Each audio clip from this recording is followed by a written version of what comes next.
Back by popular, and I do mean popular demand. It is season 2 of the 10 count. Back again, I am that art of the beat of the V, Richard Bronson Vickery, joined on the other side of the screen. Hey, by the way, he really doesn't need any introduction, but we'll go ahead and give him one anyway. Mr. John Poz, welcome back, brother. Season 2, we're at it again, the 10 count, my friend. Thank you, RBV. Glad to be back. Was waiting to like, when is RBV going to start up season 2? What is going on with him right now? And then we're back. I love it. Oh, we got back to school. You know, you had some late summer vacations. You guys were at the Disney World. You guys were celebrating. Sure. Hey, you know, while we were gone, I got to say, thank you to everybody, man. I had dozens, hundreds reaching out. When are you going to bring the 10 count back? I said, we'll be back for the fall. And hey, it's the same rundown. We've got 10 topics, 10 conversations, all circled around the past, the present, the future of professional wrestling. And Poz, hey, we thought today we would get back in the game, get back moving and grooving with a little game of a state of. And today we're going to be doing the state of WWE Superstars. We're going to throw out individual name, a group, a tag team, and give our assessment of where they're at and where we see them going in the immediate future. So are you ready to run down this gauntlet of all-stars? I am ready. Or should I say superstars? We're going to kick it off in a big way because it's the big news. It is the big pop, the big return of the week in professional wrestling. 10 years disappeared, 10 years in the making. Of course, I'm talking about the one, the only, the lovely, still shredded AJ Lee. Poz, what'd you think of the return? And what do you think the potential is for AJ's recent newest stay in WWE? Fairly predictable in a certain aspect where Becky was, slapping him and stuff and who you going to get. And like that, I thought it was fairly predictable that it was her, but she got a huge pop when she came out. So it was nice to see that.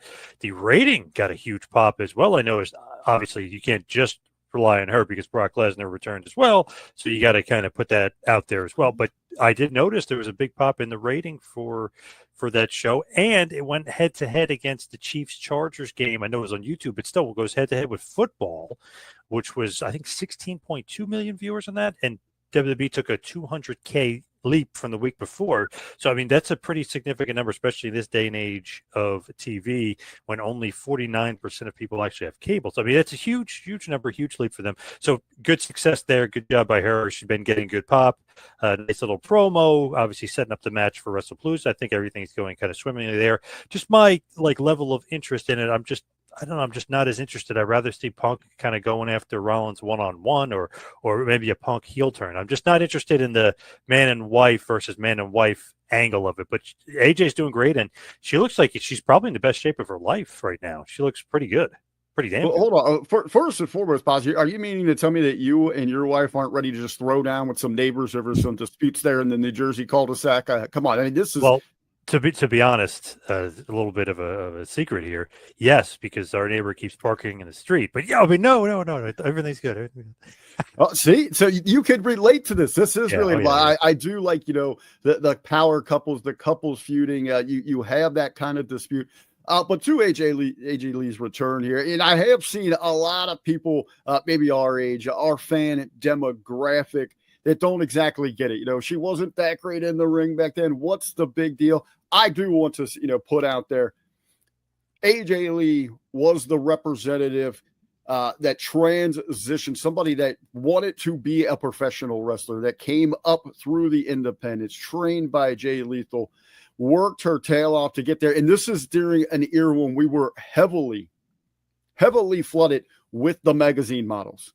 And in so many ways, I believe that it was AJ Lee that was maybe that big boom. In the same ways that Bret Hart gets overlooked for contributing to starting the fire for the Attitude Era, AJ Lee should get a lot of that credit for the women's evolution, as she was there at that cusp, that forefront, kind of passing that torch to Paige, who then passed it on to others. And we forget that there is an entire generation, a crop of talents that are in this company right now that idolized AJ Lee, and throughout the independents that absolutely idolized AJ Lee. So for that, I see the excitement. You talk about the spike in the ratings. I'm going to give it to her because we all saw that coming from left field. There wasn't any real indications of Brock Lesnar. We've been waiting for his return to set up the WrestlePalooza match. I think we all saw that, but I think that lies heavily on AJ Lee. And of course, in Chicago, she's going to get that massive reaction when she shows up, which she did. With that, going forward with AJ Lee, I'm excited for some possibility there. I would like to see, I understand when the band gets back together, they go on tour, you want to hear their hits. You don't want to hear their new stuff. You'll want to hear what you remember them for. That's why we got the look, the midriff, the skipping. I want to see, though, that 10 years, she's done a lot, accomplished and changed herself. She went from a girl, I want to see from going from a girl to a woman, and now showing those girls that were little girls that idolized her, that are growing up, to show them how you do change, how you do evolve in life. Because she's done some great things, bestseller, all that stuff with WOW. She's not that individual that we remember from 10 years ago. Let's bring that full circle into light. But one of the programs I'm looking forward to, one of her super fans, hopefully with Roxy Perez, is I want to see like a Fatal Attraction kind of involvement, where she's trying to take AJ's spot. She's the younger, better one, and she's trying to woo Punk or something like that. So I think there's potential for, like we said, she's only wrestled, a handful of people that are on this roster. Maybe Natalya, Naomi, Nikki Bella. The rest of them would be all new kind of matchups for us. Fresh. Well, we're going to see where the future guides AJ Lee. Let's keep it with AJ's, if you will, and one that's been rumored to maybe be on a bit of starting his own retirement tour. And I think we got some interesting developments, storyline or otherwise, this past Monday on Raw. I guess during the commercial, we got a break about maybe there's someone in the back that doesn't want him there. And we had his son tweeting some, questioning the storyline direction for old Pops. Of course, Pops, we're talking about the phenomenal one, AJ Styles. One of the best, one of the all-time greats, one of my all-time favorites. Love AJ. Interesting thing with him, it's like, okay, he loses to Dominic. You kind of saw that coming. El Grande Americano beats him on Raw. Like, what are they doing with him? He's kind of stuck in between here, but he's an all-time great. They can kind of give him push or de-push at any point. Even last year, remember Cody Rhodes feud, which was kind of out of nowhere considering he lost at the LA Knight. So, but the fans were into it. I mean, and they put on 2 matches, which were like just, to pardon the pun here, but phenomenal, obviously. But everybody was talking about those matches. The crowd was into them. They were great matches. You kind of plug and play. He's like an MVP type where you can put him batting first. You can bat him cleanup. He can kind of work with with El Grande. Then he could work with Cena if he wanted, or he could work with Cody Rhodes for the title. He's one of those guys you can do anything with. But I feel like he needs something, some sort of change up, something different. Something's got to happen here. And I think that promo, which is almost like a Killer Cross type thing, where it's like he's cutting it off air, not on TV, quote unquote, work shoot style. So I feel like maybe that's what he needs, and doing something different, pretending somebody in the back doesn't want him, pretending he's retiring because they don't want him around anymore, and saying he'll go elsewhere. So I think something work shoot style is maybe in the mix, or maybe in the offing here for AJ. I absolutely like that. That's kind of where I was going to go with, we talk about all this fanfare, this pomp and circumstance for John Cena in his farewell tour.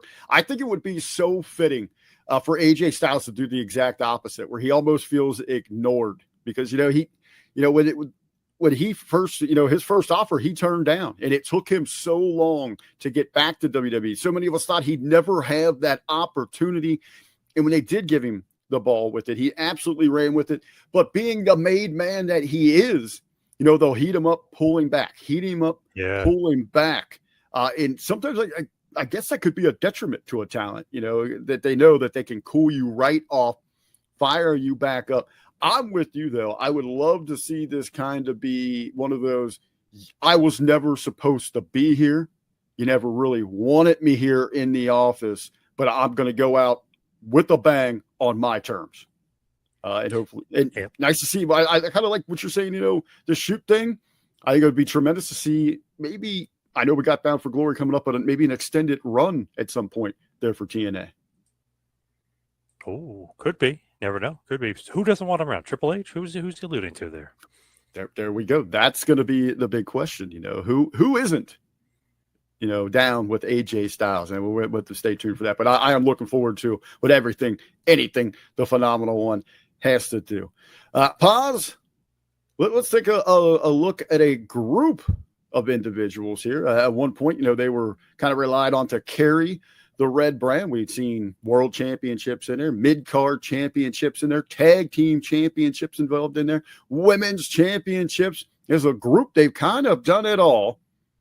Kind of down on the card right now, but, they're still reliable there when you need them to put in the work.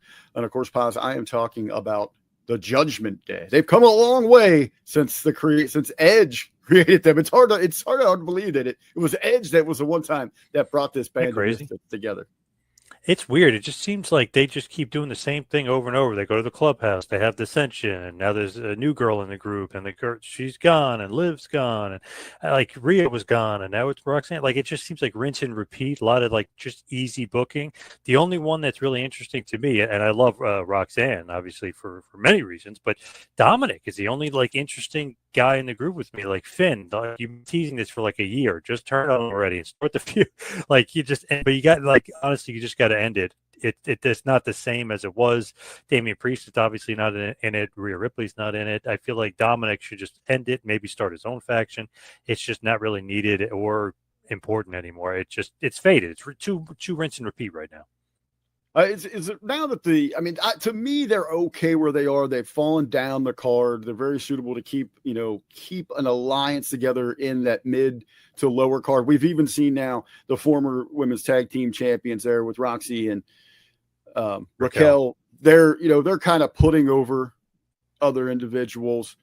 We got the tag championships involved there. I mean, that division is just on life support anyway. That now they are, as a group, having some success down in AAA. They're going to be featured on Worlds Collide here again, and they had a great reception when they were down there at Triple Mania as well. But I want to agree with you. Finn and Jade as a team together, then just forget about Judgment Day. Just make them a team together. Well, I wanted to ask you then, because obviously the star here that we're going to have break out, Liv. She doesn't need this group when she comes back. People are going to want to rally behind her, and she's going to become one of the biggest baby faces in the company.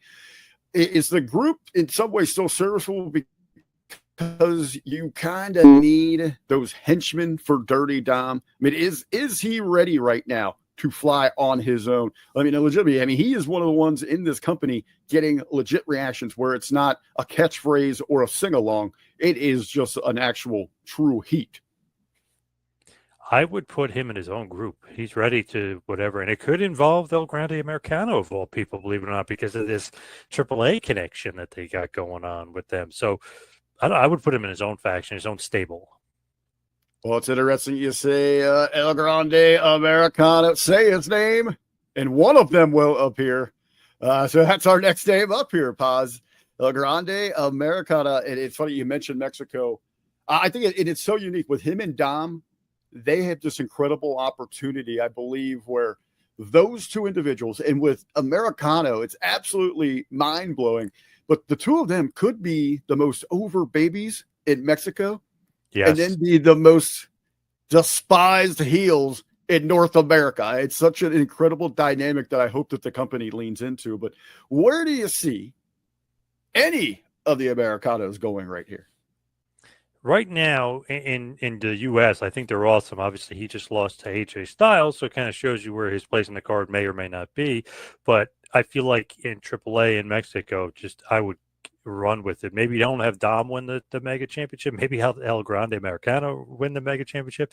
I feel like he just over like Rover. He knows Spanish really well and can speak it really well. So I would go with him down there in AAA right now, even though I loved him in the States and maybe a different version of him in the States. I feel like AAA might be the way to go.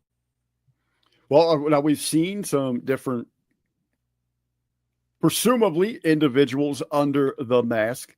Right. How would you play in when one Chad Gable returns? Or would you maybe potentially add other Grande Americanas? I know a lot of conversation around the internet, people popping. Can we get like different flavors, variety, sizes, skin tones? I think we should have like a league of the League of Grandes Americanos would be brilliant to me.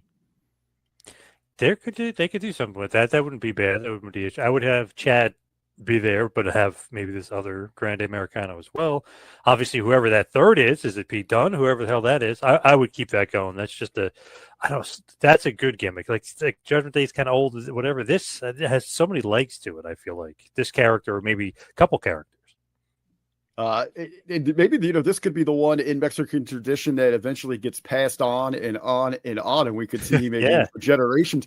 I would like to see when Chad Gable does return that maybe he is more of a sleuth type individual, and he's the one that is more determined than anyone has ever been in the world to go unmask and finally reveal who Grande Americana is. Not a bad idea. You got your Booker hat on. Well, yeah, we talked about there at the Open, the throwback to the butterfly belt with AJ Lee, not the only return, big time return here in recent months from that era. And right now she's making some headlines, maybe with some backstage news, maybe the wrong kind of headlines. She's there each and every week. She is putting in that work, for better or worse. Poz, your thoughts on the current state and potential future here of one Nikki Bella? It's interesting because she kind of brought it up herself, which is definitely what it is. She needs to kind of change with the times, and like you almost said before about AJ Lee, like maybe up her game to 2025. She looks phenomenal. She's got that, like, I just got divorced revenge body going on, if you know what I mean. Like, she just looks like she may be 40. She may be 40 or whatever she is, but she looks like she's 30. Kind of, that kind of thing going on. So she looks great physically. But I'm saying her attire, her look, her gimmick, you got to up it and change it, and that's what she needs to do. And she was, I kind of saying that she needs to up her in ring. I don't care about that. I don't think that really. I think she's fine in ring, but her gimmick, maybe turn heel or do something, or turn on Rhea Ripley. Got to do something to change it up. But got to change her physical look. It just seems like she might be like doing a little bit of a nostalgia act stuck in the past, just as far as the look of the gimmick.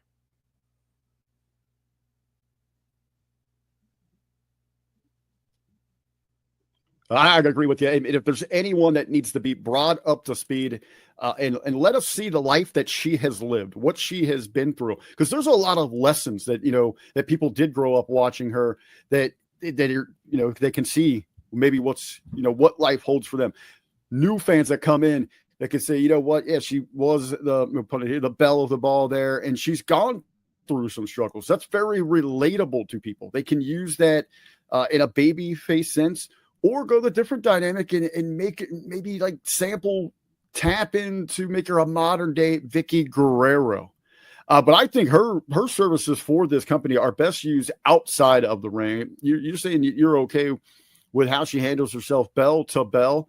I think less is absolutely more with her. We don't need her going out there trying to match up with anybody on a week to week. All these young girls, there's no significant rub. She's not going to put anyone over, make anybody better. It's not going to be like, oh, someone got Valkyrie got elevated because of that epic with Nikki Bella. No, that's not it. There's other ways for her to contribute. I was going to suggest more like in a talking head ambassador, save her for fun, like Rumble spots, major PLEs when they're, over in Saudi or something like that. I don't know. Less is more, definitely, with Nikki Bella. But if there's anybody that needs a 2025 upgrade, it most certainly is one half of the Bella twins there. Definitely not physically, though, as far as her look. She got in shape. She got in crazy shape. You know what? And that's something that they can pass on, that they can show to people. Hey, look, this is what she went through. Just recently had a kid, some bad public breakups in the news. You can let yourself go, but she is determined here. And this is real life. And this is how, what is she? Upper 30s, close to around 40? Late 30s, I think. Yeah. All right. So this is what life looks like here, and some dedication, some hard work. You can keep yourself on that track. Well, Nikki Bella, one half of a set of twins there. Let's stay on that Twin Train. We just seen them reunited. It seems officially. Well, it is officially because they're going to be back in tag team action. Usos back at it. They're going to be at WrestlePalooza. Poz, a lot of talk. Your good friends over at Keeping It 100. They were having this conversation. Is this a setback, a demotion for more so Jay, but I guess also Jimmy in there? To be honest, I don't think so. I think this is not a one and done, but this is a let's wrap these guys back together because Survivor Series is coming up and Roman's probably going to have a team. Seth's probably going to have a team. Let's have the Usos and let's slowly build towards it versus the Vision. And that's what I think they're leading to.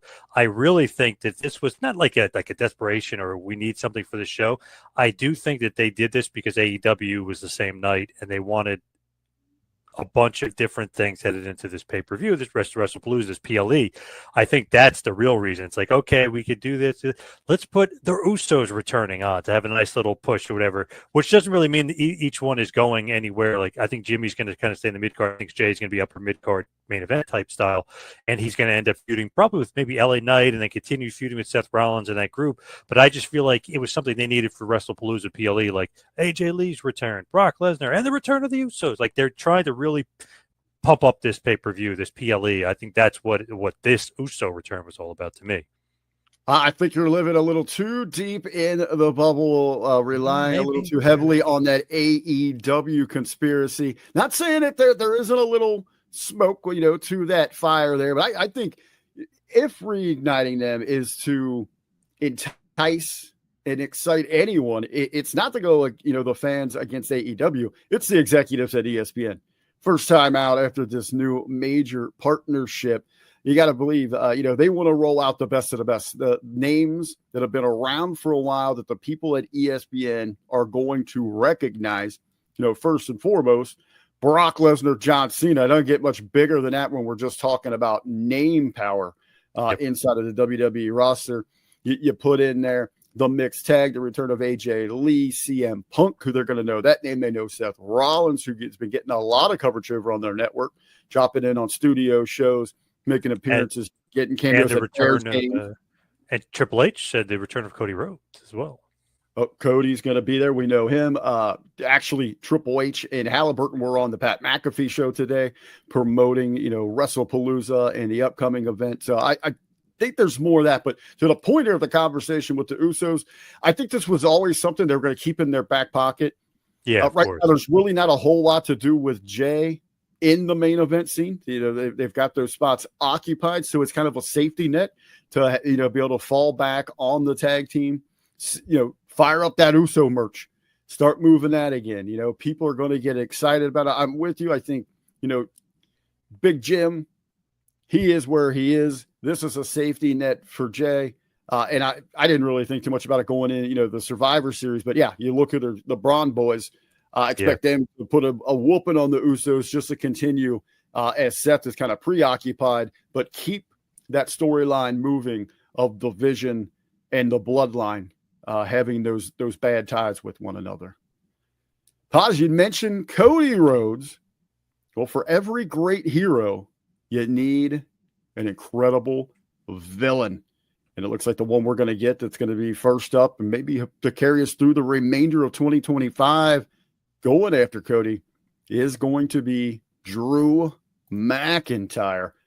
Kind of a patchy road to where we're at here in 2025. How are you feeling about Drew right now and for the remainder of the year as we get into WrestleMania season? So this is interesting to me because it's almost like, how the heck did Drew and Cody not feud before? Really? I mean, they've had a match before a couple years ago. Drew actually got the win, believe it or not, even though Cody barely has lost in his run here. He did take a loss to Drew about 2 years ago.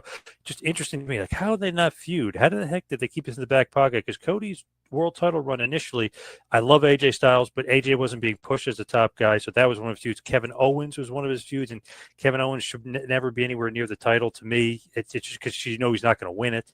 And it was a good feud, but he's not going to beat Cody for the title. So it was kind of like a little ridiculous. Solo, you knew he wasn't going to win it, although he was kind of slowly getting a push at that point. He was feuding with Cody. It's just one of those things with Cody. It's like, man, he needed a big feud. Who's he going to feud with? And even like Logan Paul at one point, a little bit of Gunther. It's like you need a big main event type feud where you actually feel like he could lose. Drew is the perfect guy. Literally could out promo the guy, could outwork the guy. He looks like $1 million. I loved that attack a few weeks ago where he beat the hell out of him. And his excuse was, you were going to put me through the table.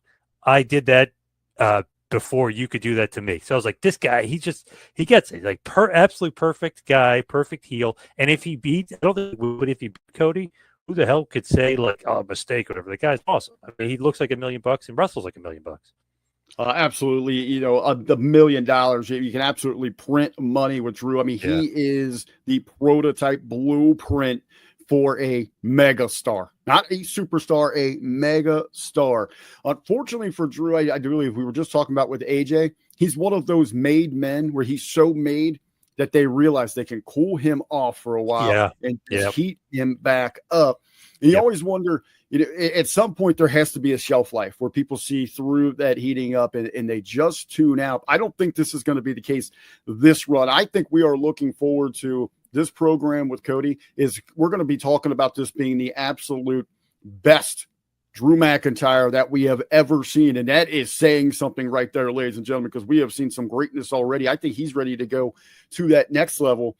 And going back and watching SmackDown this week, one thing that stood out to me, that was John Cena's last SmackDown. That's going to leave a major void with star power on that brand. Obviously, Cody coming back to fill that void. But as I said, for that hero, you got to have that foil. So Drew and Cody are pretty much going to have to carry that brand. And I am looking forward to it. I think they are going to make absolute magic. Said if he doesn't capture it, so be it. If he does, I don't think anyone's going to bat an eye on it. I think, they're really going to be happy for him. I really like what Drew, he is so good and so masterful that even though the fans, that audience, they respect him. There is an admiration for what he does. He's so good. He's able to get them to buy in and just shower him with boos and hate. And that's the difference maker. That's what makes him so special. A pro Drew McIntyre. Someone that's hoping one day to be, spoke of so glowingly as we have about Drew McIntyre. And a lot of people have him pinned. Keep an eye on as a next big time, hopefully mega star, not superstar, mega star inside of WWE, multiple WrestleMania events, carry the company, face that runs the place. We're talking about the young Steiner, Braun Breaker. I'm going to keep this one short and sweet and very easy. Future WrestleMania main eventer. Obviously, I think what they were kind of hoping for was maybe Reigns versus Rollins going to be this big feud, this big like Shield breakup. I don't know if I'm crazy, but I don't even care about that. I mean, Rollins Punk is fine going in that direction. I want to see Braun Breaker, Roman Reigns one-on-one and having like a big, maybe Mania match, but like a big time match, not on a throwaway pay-per-view, on a big time match, and give him the big push, give him the big rub, maybe even have him win. Even if it was clean, I think it would be pretty cool. I just feel like this guy has money all over him. Even his quick-witted like promos where he says something ridiculous like you're 47, you're 40, you're combined 100. Like just you tell he gets it. And in ring he's great. Everything he does is just great. And him and Hamin together I think is one of those great like match made in heaven thing. Rollins and Hamin have no chemistry whatsoever. Hamin and Steiner for whatever reason and Braun Breaker, great chemistry with them. You know what? I absolutely now you got the old creative wheels going. I'm with you here. The rocket's already been strapped to this young stud. Yeah. The only thing I think we're really waiting for when Braun Breaker breaks out is to embrace the heritage or embrace that bloodline that's inside of you. We got to get the Steiner name back if you want to fully hit his capacity, his marketing. His crossover appeal, you need that tie to where he came from. Those family ties are going to be so important for him. I think there is a lot of room still for growth. But you said there is something kind of charming and charismatic inside of those promos. I think we just need a little bit more of that. Just maybe understanding the character side of the business and just, the acting chops, if you will. But how about this? Since you got the creative juices going there, Poz, you're talking about making a star, and we want to make those stars on a stage like WrestleMania. What if he blows through clean pin over Roman Reigns this upcoming WrestleMania? Night after he turns on Rollins and says, I'm coming for that. And then you have him beat Roman at WrestleMania and have him beat Seth at SummerSlam. You talk about a star being made right there. I'm all for it. I'm okay with it. And I love Roman, but I'm okay with it. Hey, they got to put them over. You got to make these guys, right? Yep. We need not just superstars, we need mega stars. That'd be a big way to do it. You know who can make that happen for us, Poz? How about our next guy here? Triple H. I know he's not in-ring competition, but he is still one of those stars of the company. I said just on the Pat McAfee show, he's doing all that voiceover stuff. He's on the PR trail, pushing his brand, WWE. How you feeling about the top dog right now? Man, how could you not say he's doing a great job and he's just doing, maybe the best business they've ever done if you look at just the simple financial things of it, of how much they're worth, how much they make, how much billions. You could say, though, if you want to throw a little curveball in, if you want to say, yes, that's a positive, you got to say something negative. The negative would be the creative is definitely stalled for a while. It's definitely rinse and repeat. It's definitely kind of paint by numbers. It's gotten a little generic. It's almost like, hey, let's just put these 6 guys in a feud and we'll just interchange, and this guy will free this guy this week and this guy will play this, and change. It's very, very simplistic, easy, paint by numbers, rinse and repeat booking. So creatively, you could say stalled, but financially, I mean, they're absolutely killing it. And stock is worth $200. I mean, it's insane how good financially. So if you want to rip him for anything, it's creative. Anything else is a positive. He's doing great. Well, I would say, here on the Hamin Media Group platform, he gets ripped up quite a bit for the creative.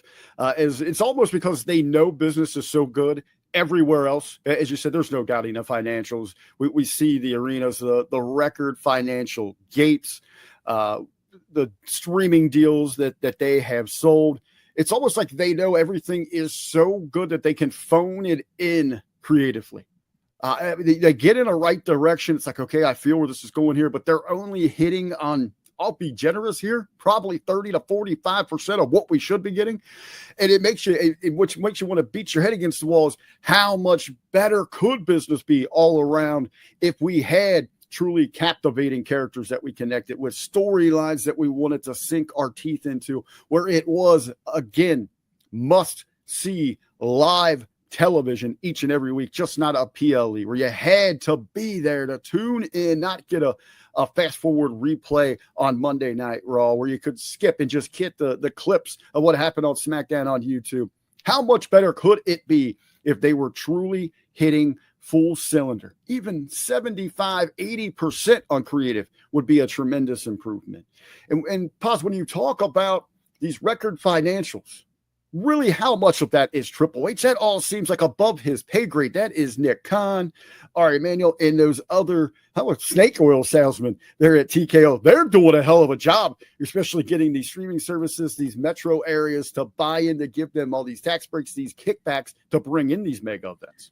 But if you look at all the sellouts and everything like that, that's like hand in hand with creative. You don't just go, I'm going to go to the show and it's going to stink. Like, obviously, the most of the fans must hand in hand for the most part, like creative. Like you said, maybe it's 50%, but they're liking, what they're wanting to go to the shows, obviously, and that's hand in hand with creative. But I think that's because they are so good right now at selling the spectacle. You're going for a big event. There's going to be music, flash, pyros, sing-alongs, pop moments. You're going to get jelly rolls and returns of past superstars and all that. But who's the conductor? But who's the conductor and the composer of all that stuff? That's him. He's putting all that shit together. All right. Well, this past week, he was dubbed by one Mr. Vince Russo as the king of pops. So Triple H is absolutely living up to that moniker. That's a great nickname. Wow. That's great. Right. Okay. You know what? That is a really cool nickname, actually. I think Russo actually did him a favor. He put him over. Inadvertently there. Speaking of pops, brother, that's what we do when we get out of here each and every week on the 10 count. It is our pop of the week. Hey, and I didn't want anybody out there to be like, man, these marks come back for season 2 and they're only talking about WWE. So we had to throw in, I got a little AEW. All Elite Wrestling. Wedding bells were this past week, Poz.